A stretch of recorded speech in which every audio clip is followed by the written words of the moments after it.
साडे धर्मां अंदर रूहानी संतां ने, महापुरुषां ने इंसान नूं परमात्मा दा नूर, सर्वोत्तम, सरदार जून, खुद मुख्तियार बहुत वड्डे वड्डे शब्दां नाल नवाजा है। पर अज दा माहौल, अज दा समा, इस कलयुग अंदर अगर निगाह मारी जाए तो ऐदां दा कोई कम इंसान करदा होया जो इंसान नूं जानवरां नालों, पक्षियां नालों, कीड़े मकोड़ियां नालों अलग दर्जा देवे, अलग पहचान बनावे, कोई इंसान इस तरह का काम करदा नजर आउंदा है। ज़्यादा कम, ज़्यादा धंधे वही हन जो पशु पक्षी सारे करते हैं। इंसान इंसानियत तो दिनों दिन गिरदा जा रहा है। इंसानियत किसी दे दुख दर्द च शामिल होना, दुख दर्द नूं दूर करने की कोशिश करना, इसका नाम इंसानियत है। किसी का खून चूसना, किसी नूं तड़फाउणा, किसी नूं दुख पहुँचाउणा, ये इंसानियत नहीं, शैतानियत, हैवानियत, राक्षसीपन है। सो अज अगर निगाह मार के देखा जाए तो इंसानियत का धंधा करता होया कोई विरला इंसान नजर आता है। इंसानियत की दिनों दिन घाट हुंदी जा रही है। लोग मतलब परस्त हो गए हैं, स्वार्थी गर्जी ये संसार है। अपना स्वार्थ सिद्धा करने लई, अपने लिए रुतबा, अपने लिए पैसा, मान, इज्जत, शोहरत हासिल करने लई इंसान इंसानां नूं कीड़े मकोड़ियां वांग कुचल रहा है। झूठी मान वड्याई, झूठा रुतबा और पैसा, ये सब कुछ हासिल करने लई अज इंसान इंसानियत तो गिर चुकिया है। झूठ फरेब का सहारा लैंदा है, बुरे कर्मां विच, बुरे ख्यालों विच ज़्यादा समा लगाउंदा है। उस वाहिगुरू की याद विच, ओम हरि अल्लाह परमात्मा की याद विच बहुत घट समा, और वो समा भी कई लोग मजबूरी वश दिंदे हैं कि परिवार वाले या घर वाले की कहणगे कि ये मालक नूं याद नहीं करता, या लोकां दे दिखावे लई। सो अज सच्ची भगती करन वाला, मालक दी सच्ची तड़फण वाला कोई विरला नजर आउंदा है। ज्यादा लोग दौलत लई तड़फ रहे हैं, ज्यादा लोग झूठे अहंकार विच तड़फ रहे हैं और दुनियावी धंधियां अंदर खोए हैं। जिंदगी का मकसद अगर निगाह मार के देखा जाए, इंसान ने पैसे नूं बना रखा है।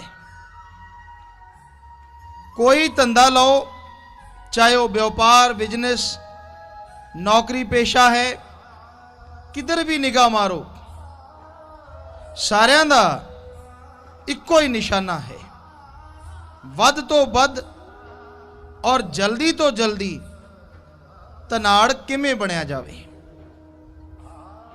किस तरह दुनिया ते सिक्का चलाया जावे। बड़े उच्चे सुपने इंसान दे बन गए हैं, और जेड़े पूरे नहीं हुंदे तो फिर बुराई का सहारा लैंदा है। दौलत, मेहनत, हक हलाल दसां नौआं दी किरत कमाई नाल भी इकट्ठी हो सकती है, पर वो थोड़ा समा लगता है। ठगी, बेईमानी, रिश्वतखोरी, भ्रष्टाचार, इस नाल दौलत बड़ी तेजी नाल वधदी है। कोठियां, बंगले, बगीचे बहुत छेती बन जाते हैं, पर उन्होंने पूछ के देखो, ज्यों ज्यों पाप जुल्म की दौलत वधदी है, घरे वीरानगी छा जाती है, आपसी प्यार खत्म हुंदा है, तंदुरुस्ती खत्म हुंदी है, अंदर दी शांति गायब हो जाती है, बेचैनियां, परेशानियां, रोगां नाल इंसान घिर जाता है। सो पाप जुल्म दी कमाई नूं संतां ने नागणी दी उपमा दिती है। कबीर साहब लिखते हैं, माया होई नागणी जगत रही डहकाए, जो इसकी सेवा करे उसको ही ये खाए। माया नागणी दी तरह है, सबनू भरमा रही है। हर कोई एदी तमन्ना रखता है, एदी याद तड़फदा है, रोंदा है, दिन रात लग्या रहिंदा है। पर जिस तरह नागणी दी सेवा करो, सपनी दी सेवा करो, पता नहीं उन्हें किस टाइम डंग चला देना है और इंसान को खत्म कर देना है। उसे तरह ये दौलत है। पाप जुल्म दी कमाई इकट्ठी करते हो, घर परिवार बनाते हो, खुद खाने हो, औलाद नूं खवाउंदे हो। यकीन मनो, तुसी कोई अपने बच्चों का फायदा नहीं कर रहे, कोई भला नहीं कर रहे, बल्कि अनजाने विच उन्हां नूं तुसी जहर चटा रहे हो। वो ऐसा जहर है जिहदा इलाज परमात्मा की याद तो बिना हो ही नहीं सकता।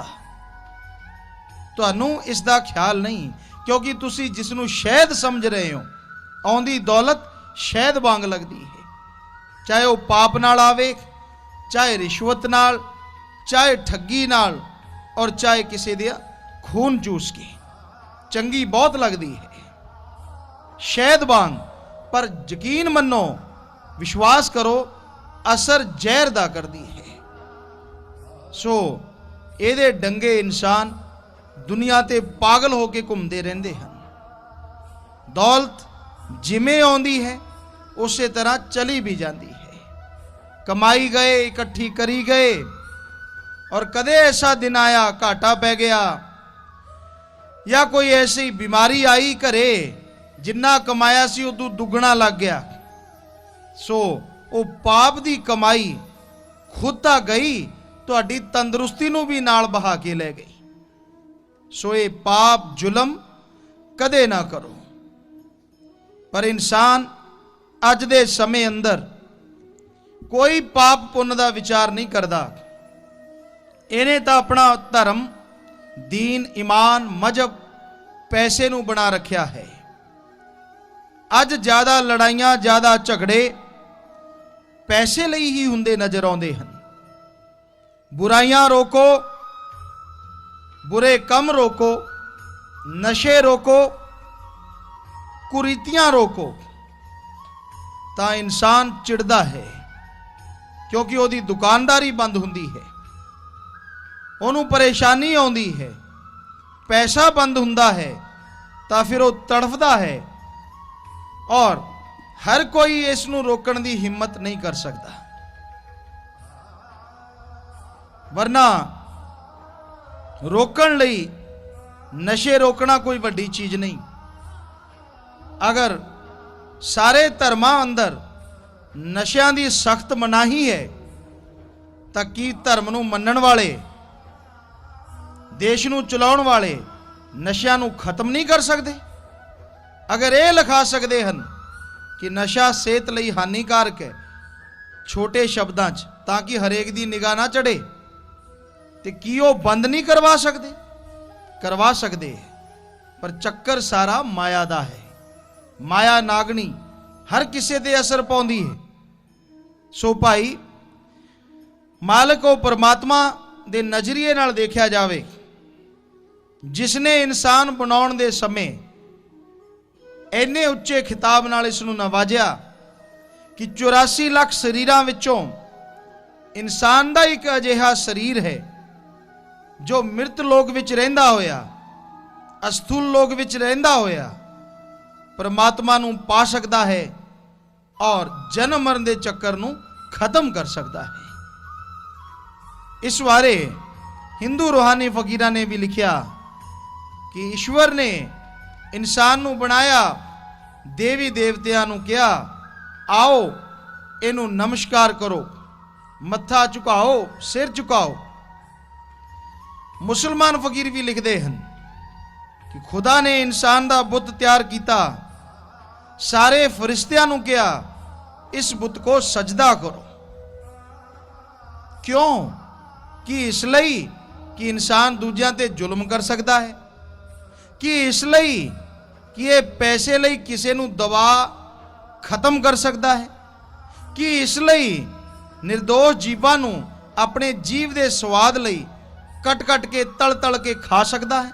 ਨਹੀਂ, ਪਰਮਾਤਮਾ ਨੇ ਇਸ ਲਈ ਸਜਦਾ ਨਹੀਂ ਕਰਵਾਇਆ, ਉਸਨੇ ਇਸ ਲਈ ਕਰਵਾਇਆ ਕਿਉਂਕਿ ਸਭ ਤੋਂ ਜ਼ਿਆਦਾ ਅਕਲ, ਸਭ ਤੋਂ ਜ਼ਿਆਦਾ ਤਮੀਜ਼, ਬੁੱਧੀ ਪਰਮਾਤਮਾ ਨੇ ਇਨਸਾਨ ਨੂੰ ਦਿੱਤੀ, ਤਾਂ ਕਿ ਇਹਦਾ ਇਸਤੇਮਾਲ ਕਰਦਾ ਹੋਇਆ ਇਹ ਪਰਮਾਤਮਾ ਨੂੰ ਯਾਦ ਕਰੇ ਔਰ ਜਨਮਾਂ ਜਨਮਾਂ ਦੀ ਜੁਗਾਂ ਜੁਗਾਂ ਤੋਂ ਆਤਮਾ ਜੋ ਪਰਮਾਤਮਾ ਤੋਂ ਵਿਛੜੀ ਹੈ ਉਹ ਮਾਲਕ ਦੇ ਨਾਮ ਦੇ ਸਹਾਰੇ ਜਨਮ ਮਰਨ ਦੀ ਕੈਦ ਤੋਂ ਆਜ਼ਾਦ ਹੋ ਸਕੇ, ਮਾਲਕ ਵਿੱਚ ਸਮਾ ਸਕੇ। ਇਸ ਲਈ ਪਰਮਾਤਮਾ ਨੇ ਸਾਰੇ ਦੇਵੀ ਦੇਵਤਿਆਂ ਨੂੰ, ਫਰਿਸ਼ਤਿਆਂ ਨੂੰ ਨਮਸਕਾਰ ਸਜਦਾ ਕਰਨ ਦਾ ਹੁਕਮ ਦਿੱਤਾ। ਔਰ ਇਸ ਬਾਰੇ ਕਬੀਰ ਸਾਹਿਬ ਵੀ ਲਿਖਦੇ ਹਨ, ਗੁਰ ਸੇਵਾ ਤੇ ਭਗਤ ਕਮਾਈ ਤੋ ਇਹ ਮਾਨਸ ਦੇਹੀ ਪਾਈ, ਸੱਚਾ ਗੁਰੂ ਮਿਲੇ।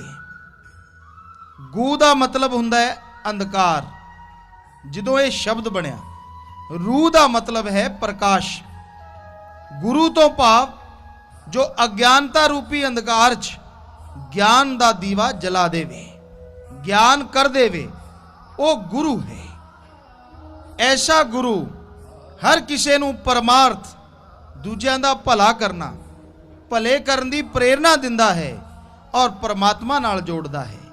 ਕੋਈ ਸਵਾਰਥ ਨਹੀਂ ਰੱਖਦਾ, ਜ਼ਮੀਨ ਜਾਇਦਾਦ ਦਾ, ਸਰੀਰਕ ਰੁਪਏ ਪੈਸੇ ਦਾ, ਕਿਸੇ ਤਰ੍ਹਾਂ ਦਾ ਕੋਈ ਸਵਾਰਥ ਗੁਰੂ ਨੂੰ ਨਹੀਂ ਹੁੰਦਾ। ਸੋ ਐਸਾ ਗੁਰੂ ਕਬੀਰ ਜੀ ਕਹਿੰਦੇ ਮਿਲੇ ਔਰ ਉਹ ਦੱਸਦਾ ਹੈ ਕਿ ਤੂੰ ਆਪਣੇ ਸਵਾਸਾਂ ਨੂੰ ਪਰਮਾਤਮਾ ਦੀ ਯਾਦ ਵਿੱਚ ਲਾ। ਗੁਰ ਸੇਵਾ ਤੇ ਭਗਤ ਕਮਾਈ ਤਬ ਇਹ ਮਾਨਸ ਦੇਹੀ ਪਾਈ, ਇਸ ਦੇਹੀ ਕੋ ਸਿਮਰੈ ਦੇਵ, ਸੋ ਦੇਹੀ ਭਜ हर की सेव, भजो गोविंद भूल मत जाहो, मानस जन्म का एही लाहो। कबीर जी कहते हैं इस देही को सिमरै देव, कि ये शरीर लई देवी देवते सिमरन करते हैं, मालक अगे अरदास करते हैं। क्यों? उन्होंने पता है इस शरीर राही ही मोक्ष मुक्ति मिल सकती है। सो कबीर जी कहते हो सिमरन करते हैं, तेनू ये शरीर मिल चुकिया है, क्यों नहीं इसकी संभाल करता, परमात्मा की सृष्टि की सेवा करता। भजो गोविंद भूल मत जाओ, उस वाहिगुरु अल्लाह राम नू याद करो, भुलना नहीं, मानस जन्म का यही लाहो।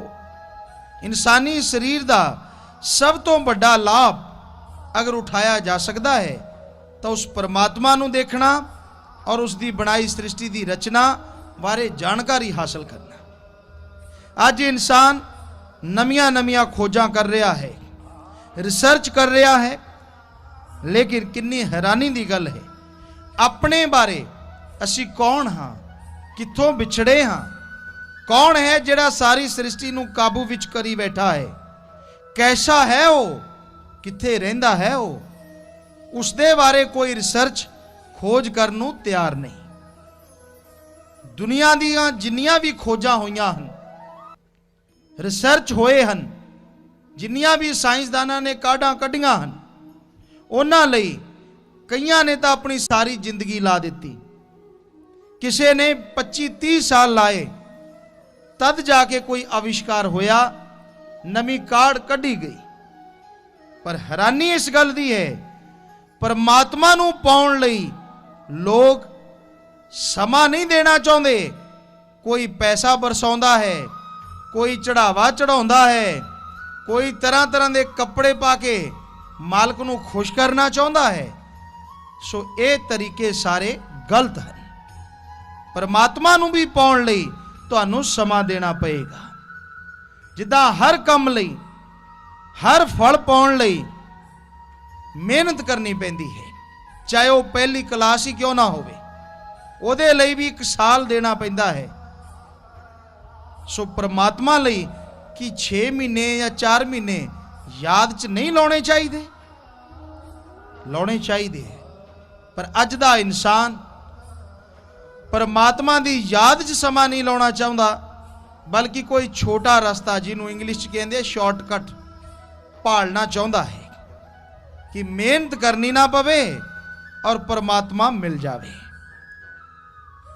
ਆਮ ਸੁਣਨ ਵਿੱਚ ਆਉਂਦਾ ਹੈ, ਸਾਡਾ ਚਮਤਕਾਰ ਨੂੰ ਨਮਸਕਾਰ ਹੈ।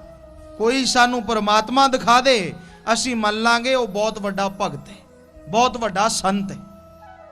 ਸੋ ਇਦਾਂ ਦੇ ਗ੍ਰਾਹਕਾਂ ਨੂੰ ਫਿਰ ਬਹੁਤ ਦੁਕਾਨਦਾਰ ਮਿਲ ਜਾਂਦੇ ਹਨ, ਜੋ ਕਹਿੰਦੇ ਹਨ ਫਿਕਰ ਨਾ ਕਰ, ਤੈਨੂੰ ਹੁਣੇ ਦਿਖਾ ਦਿੰਨੇ ਆ ਪਰਮਾਤਮਾ। ਇਦਾਂ ਦੇ ਇੱਕ ਸੱਜਣ ਸਾਨੂੰ ਮਿਲੇ, ਦਿੱਲੀ ਸਾਈਡ 'ਚ, ਬੰਗਾਲ ਦੇ ਇੱਕ ਡਾਕਟਰ ਸਨ।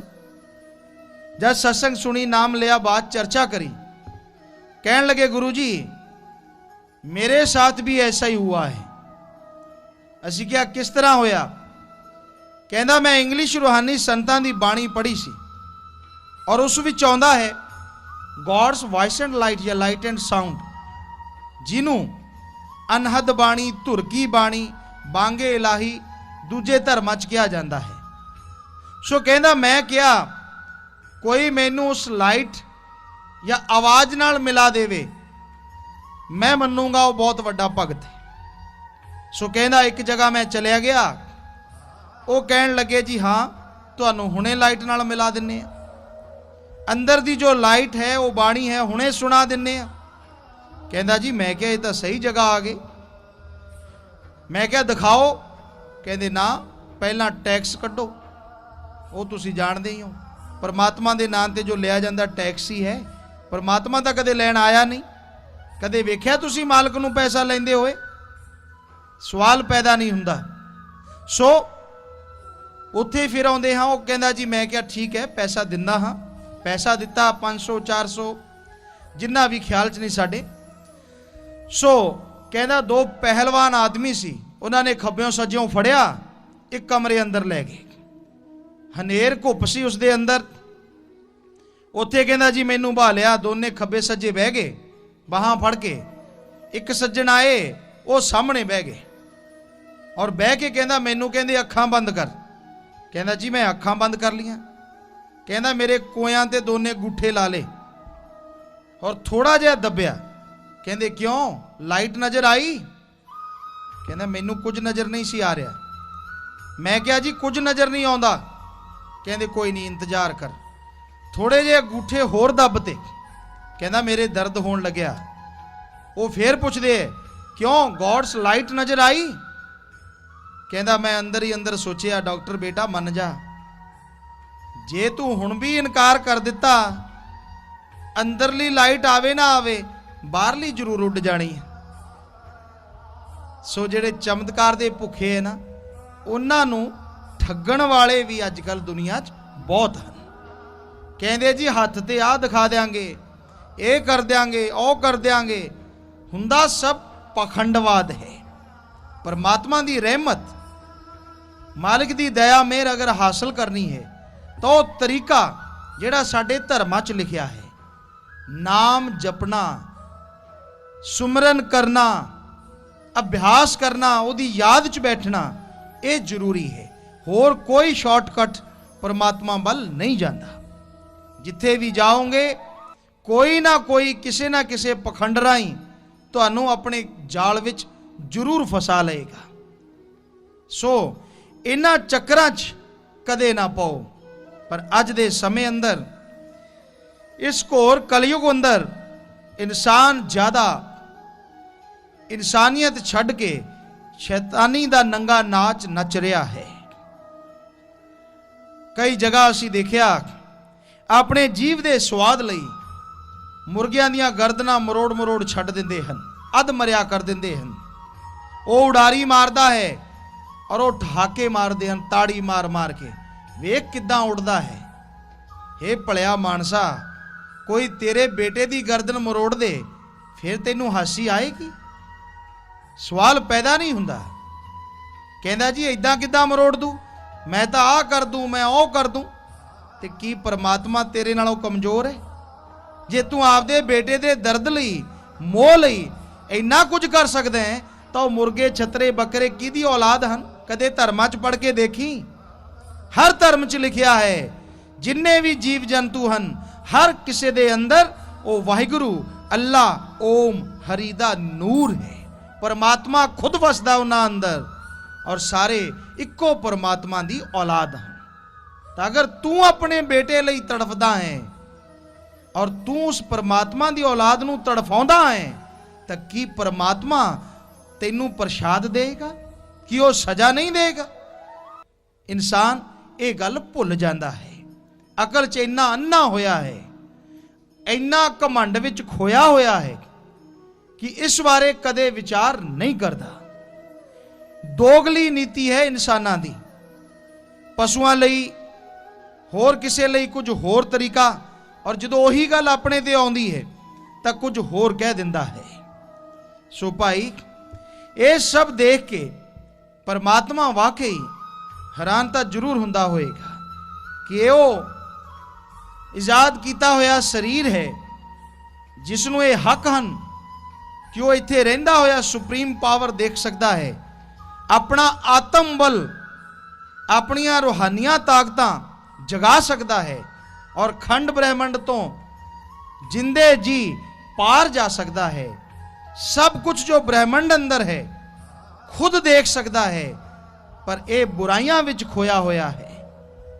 ਇੱਕ ਦੂਜੇ ਦੇ ਪੈਰ ਖਿੱਚਣ ਤੇ ਜ਼ਿਆਦਾ ਲੱਗੇ ਹਨ, ਜਦ ਕਿ ਸੰਤਾਂ ਨੇ, ਪੀਰ ਫਕੀਰਾਂ ਨੇ, ਮਹਾਪੁਰਸ਼ਾਂ ਨੇ, ਗੁਰੂ ਸਹਿਬਾਨਾਂ ਨੇ ਸਾਰੇ ਧਰਮਾਂ ਦੇ ਅੰਦਰ ਇਹ ਸਿੱਖਿਆ ਦਿੱਤੀ ਹੈ ਕਿ ਤੁਹਾਡਾ ਫਰਜ਼ ਹੈ ਭਲਾ ਕਰੋ,